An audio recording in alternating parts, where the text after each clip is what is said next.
ایک ندی تھی، اس کے کنارے ایک گاؤں تھا۔ اس گاؤں میں ایک حجام اور اس کی لڑکی رہتے تھے۔ حجام بڑا بے وقوف تھا۔ کوئی اپنے سر کے بال کاٹنے کے لیے کہتا تو وہ اس کا سر کاٹ لیتا، کوئی داڑھی موندنے کے لیے کہتا تو اس کی گردن کاٹ لیتا، کوئی مونچھ کاٹنے کے لیے کہتا تو اس کے ہونٹ کاٹ لیتا۔ تنگ آ کر گاؤں والوں نے اس سے بال کٹوانا چھوڑ دیا۔ حجام گاؤں والوں کے بال کاٹتا تھا اور گاؤں والے اس کو آٹا، دال اور چاول دیتے تھے۔ گاؤں والوں نے بال کٹوانا چھوڑ دیا تو آٹا، دال اور چاول دینا بھی بند کر دیا گیا۔ اب حجام اور اس کی لڑکی کے پاس کھانے پینے کے لیے کچھ نہ رہا۔ حجام تو بڑا بے وقوف تھا، لیکن اس کی لڑکی بڑی ہی عقل مند تھی۔ اس نے حجام سے کہا کہ ندی پار جو راجا ہے اس کے پاس بہت روپیہ ہے، وہ غریبوں میں روپے بانٹتا ہے، جاؤ تم بھی کچھ مانگ کر لے آؤ۔ حجام راجا کے دربار میں حاضر ہوا۔ اس سے کہا کہ حضور، میں غریب آدمی ہوں، کچھ مجھ کو بھی مل جائے۔ راجا نے پوچھا کہ کیا چاہتے ہیں؟ حجام نے کہا کہ حضور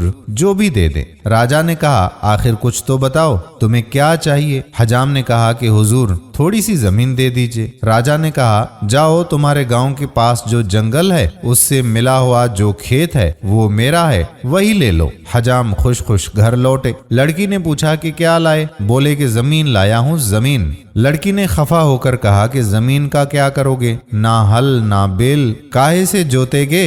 حجام میاں کھسیانے ہو کر چپ رہے۔ لڑکی نے پوچھا کہ اچھا جاؤ شمو کے ابا سے بونے کے لیے تھوڑا سا گیہوں مانگ لاؤ۔ حجام میاں گیہوں مانگ کر لے آئے۔ حجام نے پوچھا کہ بیٹی بیل تو ہے نہیں، کھیت جوتیں گے کیسے؟ لڑکی نے کہا کہ ابا تم میرے ساتھ کھیت چلو۔ دونوں جنگل کے کنارے کھیت میں پہنچے۔ لڑکی نے چپکے سے حجام کے کان میں کہا کہ کھیت میں اس طرح چلو پھرو جیسے کوئی چیز کھو گئی ہے اور ہم لوگ اسے ڈھونڈ رہے ہیں۔ یہ صلاح کر کے دونوں کھیت میں پھرنے لگے۔ پاس ہی ایک جھاڑی تھی، اس میں 10 چور چھپے ہوئے تھے۔ ان دونوں کو کھیت میں کوئی چیز ڈھونڈتے دیکھ کر چوروں کا سردار ان کے پاس آیا اور پوچھا کیا ڈھونڈ رہے ہو؟ لڑکی نے کہا کہ کچھ نہیں۔ چور نے کہا کہ کچھ تو ہوگا جس کو ڈھونڈ رہے ہو، مجھ سے کیوں چھپاتے ہو بیٹی؟ میں کوئی چور ہوں؟ لڑکی نے کہا کہ میرے دادا نے اسی کھیت میں روپیوں سے بھری 4 دیگیں گاڑی تھیں، ان کو ہی ڈھونڈ رہی ہوں۔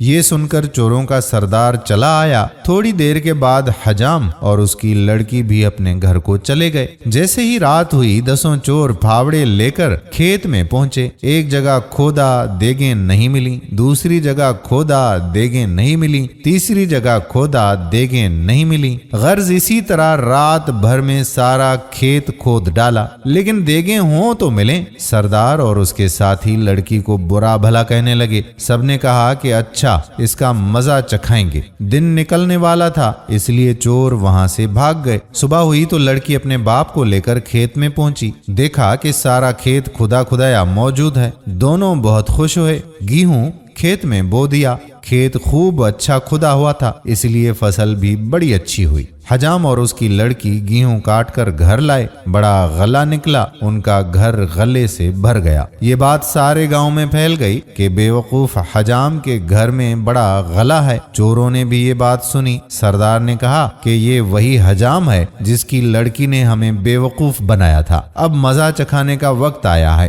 آج رات نقاب لگا کر اس کے گھر میں گھس چلو اور سارا غلہ اٹھا لو۔ لڑکی کو روز چوروں کا ڈر لگا رہتا تھا، اسی لیے اسی کوٹھڑی میں سوتی تھی جس میں غلہ تھا۔ آدھی رات ہوئی تو چوروں نے نقب لگانی شروع کر دی۔ کھڑ کھڑ کی آواز سن کر لڑکی جاگ اٹھی، سمجھ گئی کہ چور نقب لگا رہے ہیں۔ ایک تیز استرا لے کر دیوار کے پاس چپکے سے کھڑی ہو گئی۔ جیسے ہی پہلے چور نے نقب میں سر نکالا، لڑکی نے استرے سے اس کی ناک کاٹ لی۔ وہ بوں بوں کرتا ہوا بھاگا۔ دوسرے چور نے سمجھا کہ اس کو کوئی اچھی چیز مل گئی ہے، تبھی اتنی تیزی سے بھاگا۔ لاؤ میں بھی تو دیکھوں، یہ سوچ کر اس نے بھی اندر سر ڈالا۔ لڑکی نے جھٹ استرے سے اس کی بھی ناک کاٹ لی۔ وہ بھی بوں بوں کرتا ہوا بھاگ کھڑا ہوا۔ تیسرے نے سمجھا کہ اسے بھی کوئی اچھی چیز مل گئی ہے، لاؤ میں بھی اندر جاؤں۔ بس اس نے جھٹ اندر گردن ڈالی۔ لڑکی تیار کھڑی تھی، جھٹ سے اس کی ناک بھی کاٹ لی۔ وہ بھی بوں